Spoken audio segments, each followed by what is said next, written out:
Hello friends, आज हमारी practice set CTET UP TET 2025 में जो आपका एग्ज़ाम होने वाला है उसकी 30 क्लास है, जिसका फर्स्ट क्वेश्चन आता है आपका। फर्स्ट क्वेश्चन है आपका कि बच्चों के सामाजिक विकास को प्रभावित करने वाले कारक कौन कौन से हैं। फर्स्ट ऑप्शन स्वयं बच्चे के व्यक्तित्व गुण, सेकंड परिवार और पालन पोषण, थर्ड स्कूल और सामाजिक वातावरण, और डी ऑप्शन आता है आपका सभी। तो इसका करेक्ट आंसर होगा आपका ये सभी। ओके, तो इसमें अगर हम फर्स्ट ऑप्शन की बात करते हैं कि स्वयं बच्चों के व्यक्तिगत गुण, जिसमें सबसे पहले आता है हमारा स्वभाव। ठीक है, क्या आता है? स्वभाव आता है कि बच्चे का जो व्यक्तिगत स्वभाव होता है, जैसे कि अनुकूलनशीलता या फिर संवेदनशीलता, उसके सामाजिक व्यवहार को बहुत क्या करती है? प्रभावित करती है।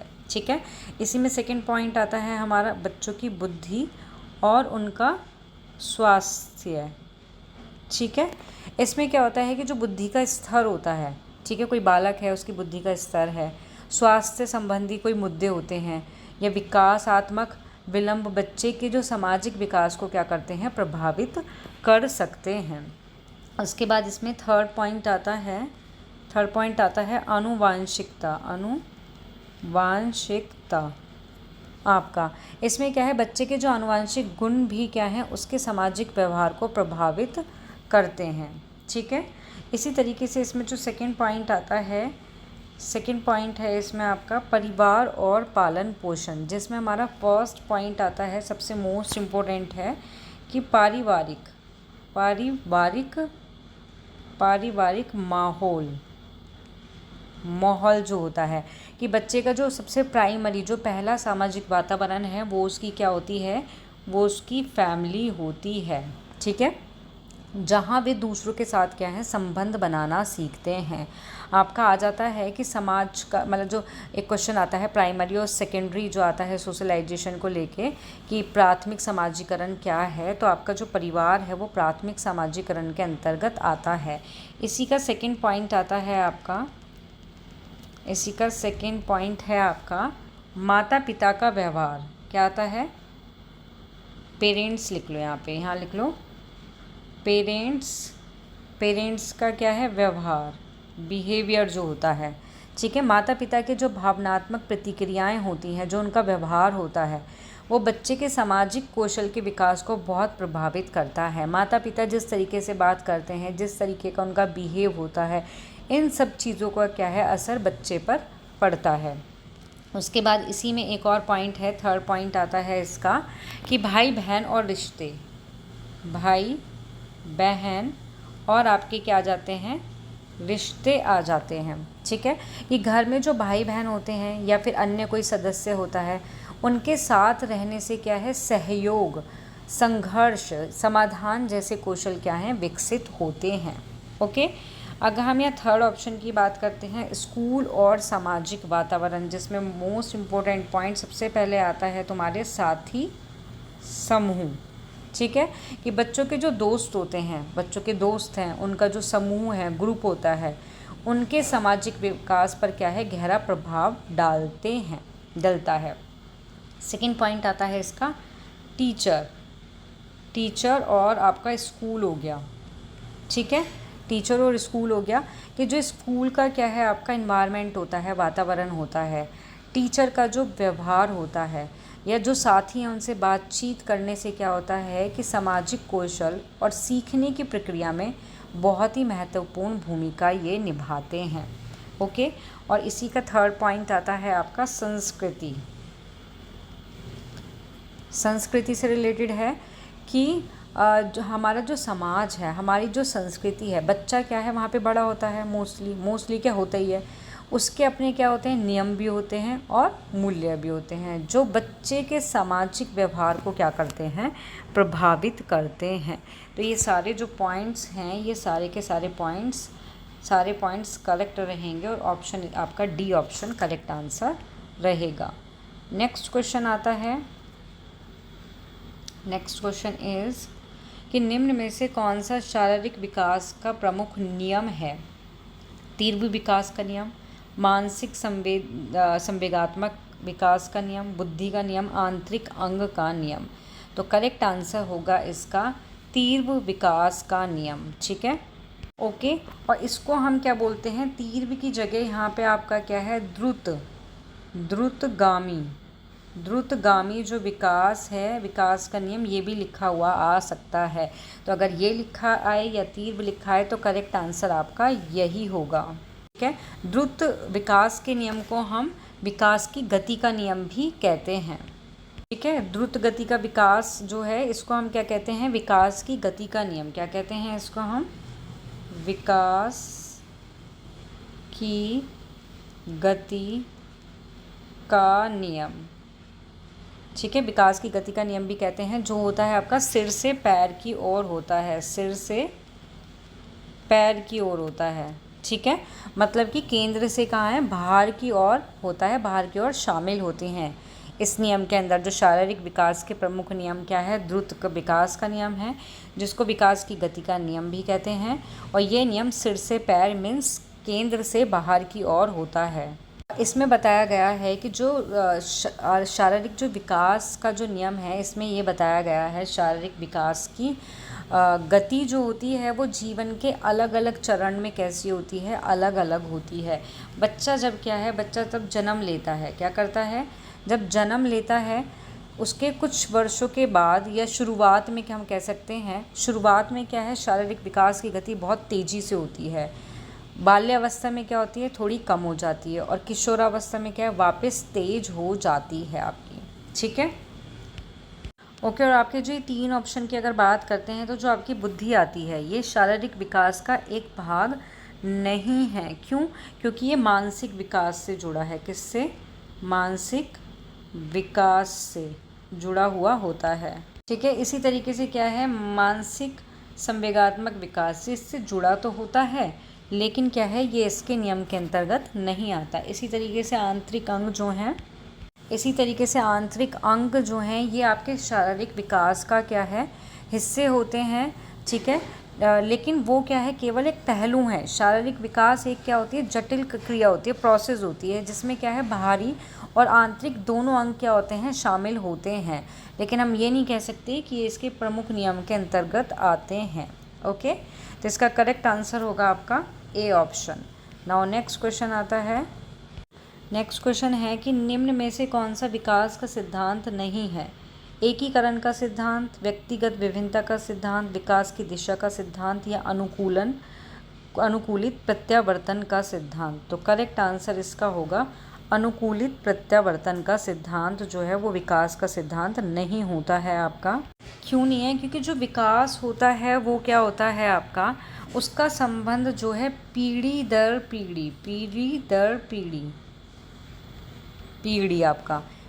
पीढ़ी क्या है, जनसंख्या में होने वाले जो दीर्घकालीन परिवर्तन से होता है। जबकि लेकिन यहाँ अगर हम अनुकूलन प्रत्यावर्तन की अगर बात करते हैं तो ये क्लासिकल कंडीशनिंग के अंदर आता है।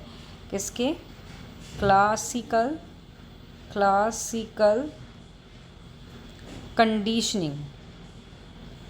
कंडीशनिंग के अंतर्गत आता है। ठीक है, जो क्या है, एक व्यक्तिगत स्तर पर सीखने की एक क्रिया है, प्रोसेस है, जिसमें जीव किसी उत्तेजना के प्रति नई सीखी हुई प्रतिक्रिया विकसित करते हैं, और जो समय के साथ क्या है, जो समय के साथ नहीं बल्कि अनुभव, जो तत्काल व्यक्तिगत अनुभव से क्या है, आती है आप में। और ये क्लासिकल जो कंडीशनिंग था आपका, क्लासिकल जो कंडीशनिंग है ये किसने दिया था? ये पावलाव ने दिया था। ठीक है, पावलाव ने एक्सपेरिमेंट किया था जिसका नाम था क्लासिकल कंडीशनिंग। तो इस तरीके से कह सकते हैं अनुकूलन प्रत्यावर्तन विकास का सिद्धांत नहीं होता है। और आपका फर्स्ट ऑप्शन की बात करते हैं, एकीकरण का सिद्धांत, जिसको हम बोलते हैं प्रिंसिपल ऑफ इंटीग्रेशन। ठीक है, क्या बोलते हैं? इंटीग्रेशन बोलते हैं। ये विकास का एक सिद्धांत होता है, क्योंकि ये सिद्धांत ये बताता है कि विकास में विभिन्न पहलू होते हैं, जैसे कि हमारा शारीरिक, विभिन्न पहलू होते हैं जैसे कि शारीरिक होता है हमारा, ठीक है, हमारा मानसिक होता है, हमारा क्या है, इसमें भावात्मक होते हैं, भावनात्मक, ऐसी इसमें हमारे सामाजिक विकास का क्या है, एकीकरण होता है। इसमें क्या है, ये पहले पूरे अंग मीन्स पूरे मतलब शरीर का जो बड़ा हिस्सा है उसको चलाने से शुरू होकर धीरे धीरे पूरे शरीर के भागों को एक साथ समन्वित कर लेता है आपका। ओके, इसका फॉर एग्ज़ाम्पल आता है आपका, फॉर एग्ज़ाम्पल आता है कि एक बच्चा पहले क्या करेगा, उसका हाथ है ये, ठीक है, तो पहले पूरे हाथ को क्या है, पूरे हाथ का उपयोग करेगा, करके लिखने की कोशिश करता है और फिर धीरे धीरे वो क्या है, अपनी उंगली हाथों का उपयोग करके लिखना सीख जाता है, जो स्थूल से सूक्ष्म की ओर एकीकृत को दर्शाता है आपका। ठीक है, आपका ये क्वेश्चन इस तरीके से भी आ सकता है कि बच्चा पहले पूरे हाथ का उपयोग करता है, फिर उंगली का उपयोग करता है, ये विकास के कौन से सिद्धांत के अंतर्गत आता है, तो करेक्ट आंसर होगा आपका एकीकरण का सिद्धांत। तो ये एग्जाम्पल इसलिए बताए जा रहे हैं कि ज़रूरी नहीं है क्वेश्चन ये हो, ऑप्शन ये आए, आपका क्वेश्चन चेंज हो सकता है, आपके ऑप्शन चेंज हो सकते हैं और आपका आंसर भी चेंज हो सकता है। अगर आप थ्योरी को, क्वेश्चन के अंदर जो एक्सप्लेनेशन है, थ्योरी है, उसको अच्छे से पढ़ोगे तो किसी भी टाइप का कोई भी क्वेश्चन आ जाए तो आप उसका करेक्ट आंसर लगा दोगे। ठीक है, इसी तरीके से सेकंड ऑप्शन आता है इसका व्यक्तिगत विभिन्नता का सिद्धांत, जो ये बताता है कि प्रत्येक व्यक्ति अपने विकास के दौरान क्या है, अलग अलग दर और तरीके से क्या है, बढ़ता है। ये भी विकास के सिद्धांत कहलाता है आपका। जैसे आपका इसके अंदर अगर हम शारीरिक विकास के पहलू की बात करते हैं तो आपने देखा होगा, मान लो दो बच्चे हैं आपके, ठीक है, एक्स और वाई, तो ज़रूरी नहीं है दोनों का रंग सेम हो, ज़रूरी नहीं है दोनों का फेस सही हो, ज़रूरी नहीं है दोनों की हाइट सेम बढ़े। तो इसमें यही आता है कि प्रत्येक व्यक्ति अपने विकास के दौरान क्या है, अलग अलग दर और तरीके से क्या है, बढ़ता है। यही व्यक्तिगत विभिन्नता का सिद्धांत है। नेक्स्ट है इसके अंदर कि विकास की दिशा का सिद्धांत, और ये आपका क्या है, ये आपका मोस्ट इम्पोर्टेंट है, वेरी वेरी इम्पोर्टेंट है, क्योंकि विकास की दिशा का जो सिद्धांत होता है आपका, इसको हम क्या बोलते हैं, सेफलोपोडल सिद्धांत भी कहते हैं। क्या बोलते हैं, सेफलोपोडल का सिद्धांत भी कहते हैं, जो हमारा सिर से पैर की ओर होता है हमारा। ठीक है, मीन्स शरीर के केंद्र से, अगर ये शरीर का केंद्र से लेकर क्या है, दूर की तरफ होता है आपका, समीप दूराभिमुख भी इसको बोला जाता है। इसके बहुत सारे नाम हैं, आपको सारे नाम क्या हैं पता होने चाहिए। इसकी पूरी एक वीडियो है जो प्लेलिस्ट के अंदर है, थ्योरी, जिसमें मैंने हर एक सिद्धांत को एक्सप्लेन किया हुआ है। ठीक है, तो आप प्लेलिस्ट में जाके वहाँ पे देख लेना।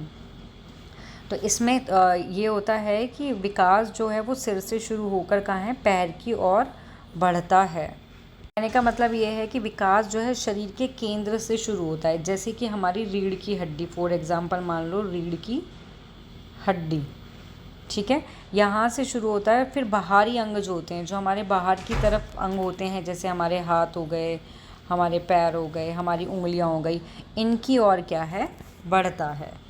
नाउ नेक्स्ट क्वेश्चन आता है हमारा, नेक्स्ट क्वेश्चन आता है कि विकास के परिणाम स्वरूप नवीन विशेषता और नवीन योग्यता प्रकट होती हैं, ये कथन किसने दिया, हरलॉक, स्किनर, थॉर्नडाइक या फिर पावलोव। तो इसका करेक्ट आंसर होगा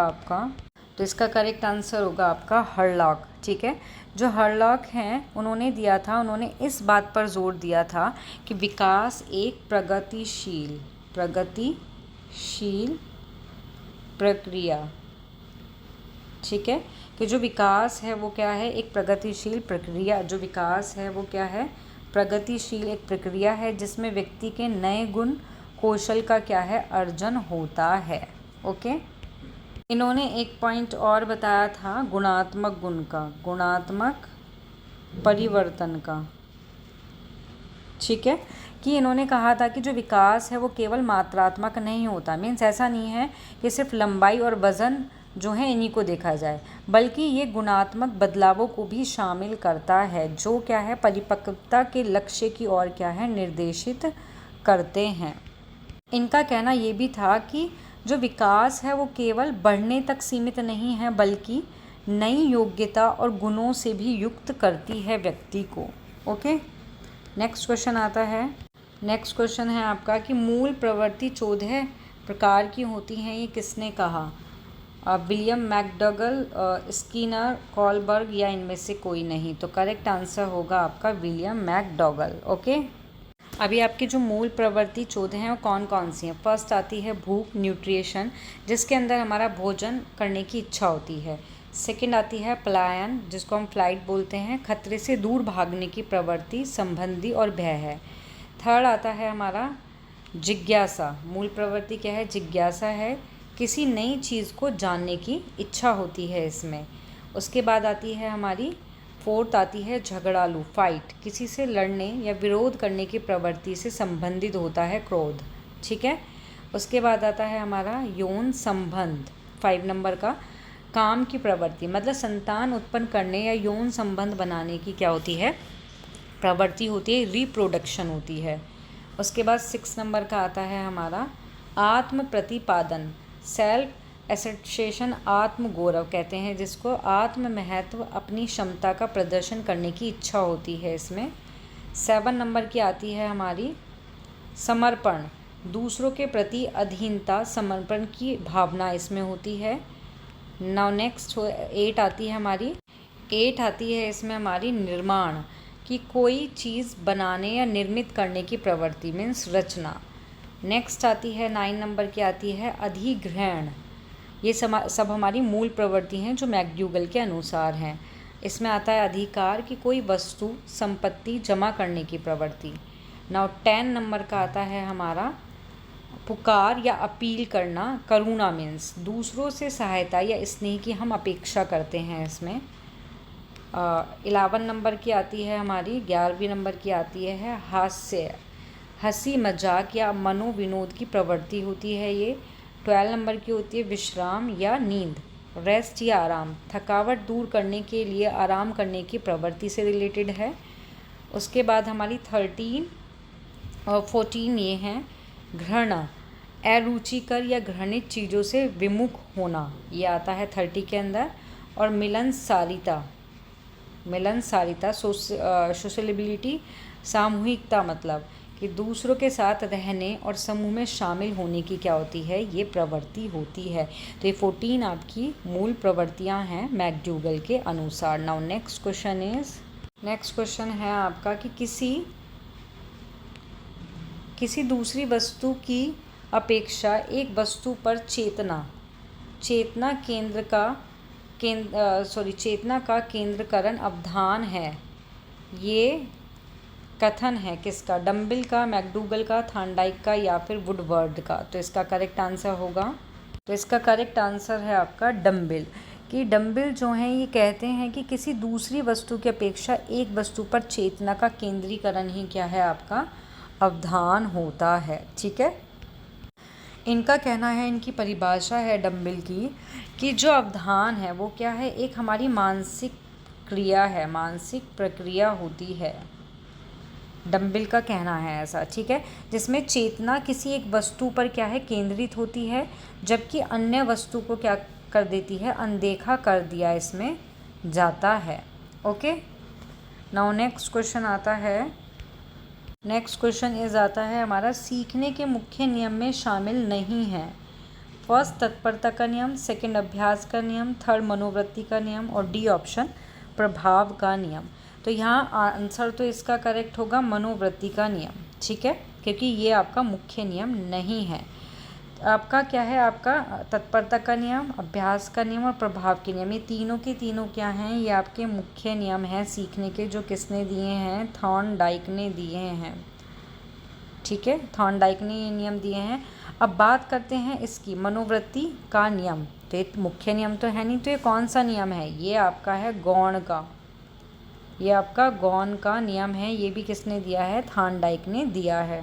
ठीक है, तो गौण का ये क्या है? गौण का नियम है। गौण के कितने हैं? गौण के आपके 5 नियम है। मुख्य नियम तो कितने हैं? 3 हैं आपके, जबकि गौण के नियम कितने हैं? 5। उन 5 में से एक आपका मनोवृत्ति का नियम आता है, जिसको क्या बोलते हैं? मनोवृत्ति का नियम आता है जिसको बोलते हैं लॉ ऑफ डिस्पोजिशन और एटीट्यूड। ठीक है। मतलब कि ये नियम बताता है कि व्यक्ति किसी कार्य को जिस मानसिक वृत्ति या दृष्टिकोण के साथ करता है उसको जो रिजल्ट मिलेगा वो वैसा ही मिलता है। यदि व्यक्ति कार्य के प्रति क्या है, पॉजिटिव है, तत्पर है, तो उसको सीखना क्या है, आसान हो जाता है। और अगर वो कार्य को करने के लिए क्या है, नेगेटिव है, तत्पर नहीं है, तो उसके लिए सीखना बहुत कठिन हो जाता है आपका। ठीक है। नाउ नेक्स्ट क्वेश्चन आता है हमारा। नेक्स्ट क्वेश्चन इज़ कि 12 से यहाँ 16 आएगा। 16 वर्ष के बच्चों के लिए हिंदी में जलोढ़ा ने कौन से परीक्षण प्रतिपादित किया? फर्स्ट, वयस्क सामान्य मानसिक क्षमता का समूह परीक्षण, सेकंड रुचि परीक्षण, थर्ड निपुणता परीक्षण, या फोर्थ मनोवैज्ञानिक परीक्षण। तो करेक्ट आंसर इसका होगा आपका फर्स्ट ऑप्शन। ठीक है। जो ये बताता है कि उनकी सामान्य जो मानसिक क्षमता का आकलन करता है, मीन्स जो ये परीक्षण है ये क्या करता है, ये सामान्य मानसिक क्षमता का क्या है, आकलन करता है। और ये एक मौखिक समूह परीक्षण है। कैसा है? मौखिक समूह परीक्षण है ये एक आपका। ठीक है। जिसमें संख्या को पहचानने और व्याख्या करने की क्षमता क्या है, देखी जाती है आपकी। नाउ नेक्स्ट क्वेश्चन आता है हमारा।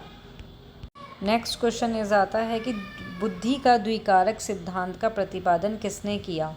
स्पीयरमैन, पावलोव, कोहलर या फिर थॉर्नडाइक। तो करेक्ट आंसर होगा आपका स्पीयरमैन। और स्पीयरमैन ने जो ये सिद्धांत दिया था ये 1923 में दिया था, जिसके अनुसार बुद्धि में क्या होते हैं, 2 कारक होते हैं। इन्होंने कहा कि बुद्धि में जो कारक होते हैं वो कितने होते हैं, वो 2 होते हैं। ठीक है। कौन कौन से होते हैं? एक तो होता है जी और एक होता है एस कारक आपका। ठीक है।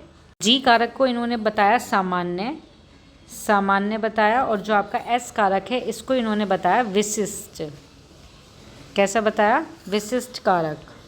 अब अगर हम बात करते हैं यहाँ पे जो जी कारक है, जो आपका जी कारक होता है, जी जो कारक है, सामान्य जो कारक होता है, ये क्या करता है, ये एक जन्मजात क्षमता होती है जो ज्ञान प्राप्त करने, अमूर्त तर्क, या फिर हम कह सकते हैं जो नई स्थिति के अनुकूलन होने में क्या करता है, हेल्प करता है। ठीक है।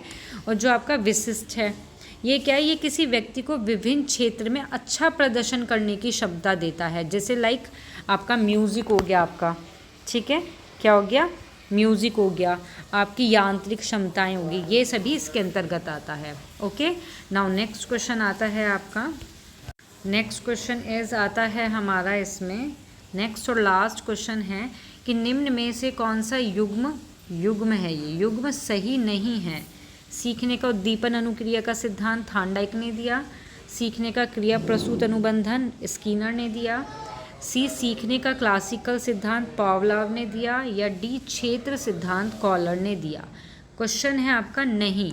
ध्यान से क्वेश्चन को पढ़ा करो। बहुत सारे बच्चे नहीं पे ध्यान ना देके फर्स्ट ऑप्शन पढ़ के उसको ही करेक्ट कर देते हैं, 3 ऑप्शंस नहीं देखते हैं। तो आपको सारे क्वेश्चंस को अच्छे से पढ़ना है।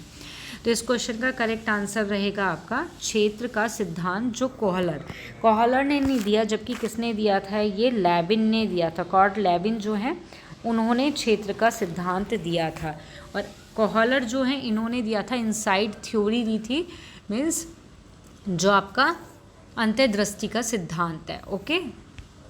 तो ये क्या है, और ये आपका जो फर्स्ट ऑप्शन है करेक्ट है। ठीक है। लेकिन आपका ये क्या है, इनकरेक्ट है, बट क्वेश्चन के अकॉर्डिंग ये करेक्ट रहेगा आपका। मीन्स थॉर्नडाइक ने ये दिया बिल्कुल सही, स्किनर ने ये दिया सही, पावलोव ने ये दिया सही, लेकिन कोहलर ने क्षेत्र का सिद्धांत नहीं दिया। ओके। नाउ यहाँ आपकी क्लास क्या है, ख़त्म होती है, समाप्त होती है। मिलते हैं नेक्स्ट क्लास में न्यू क्वेश्चंस के साथ। ऑल द बेस्ट आपको एग्ज़ाम के लिए, कि आप अच्छे से तैयारी आप इसी तरीके से करते रहें। बिना स्किप करे वीडियो देखोगे तो ज़्यादा मज़ा आएगा आपको पढ़ने में और मुझे पढ़ाने में। तो जिसको भी क्लास पसंद आए वो इसको लाइक शेयर सब्सक्राइब करना ना भूले। Thank you.